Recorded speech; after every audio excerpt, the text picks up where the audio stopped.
Hey, StungByKia.com fans, I got the NGI Performance vanity covers sent to me.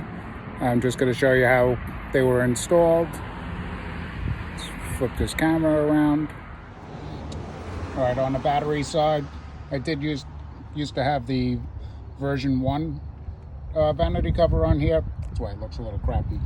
But over here, where your windshield washer fluid is, you're going to take a 10 millimeter socket. You're going to take that screw out, replace the screw with this bracket here. Don't tighten it down just yet, because you're going to need to match up how the vanity cover is going to fit with that. Then on the back over here is a 12 millimeter screw socket, and you're going to loosen that up or take it off, replace it. Don't tighten it up again. You're going to take the push clip out over here. After you replace the screws and put those 2 little brackets back in, this is the vanity cover. It slides underneath the fender rail right there, and it matches up.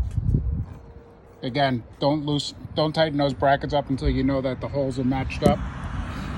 And once they are, then you can put the push clips in. All right. Once you have the push clips in, it's in there nice and secure, and covers up that JB4 or race chip tune, lap 3 tune, whatever you're hiding under there.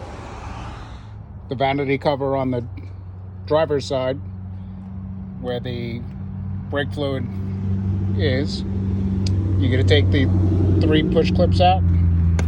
There's 1, 2, 3. You're going to take the original vanity cover off. And all you're doing is just going to take the new vanity cover, again, goes underneath the fender rail, match it up with the holes. You're going to reuse your 3 push clips that you from the OEM. Do these one at a time, be a little easier.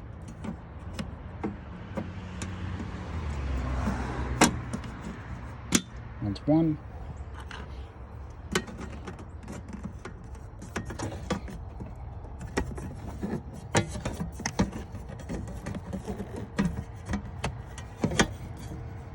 That's my wire going to the OB2 port for the JB4.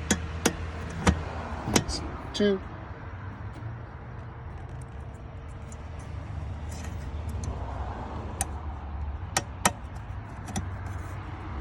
And 3. Nice and secure. Keeps it nice and clean. I do have to wipe them down, but it does keep your engine bay nice and clean. Thank you to Nick from NGI Performance for these vanity covers, and the install takes about 10 minutes at the most. All right.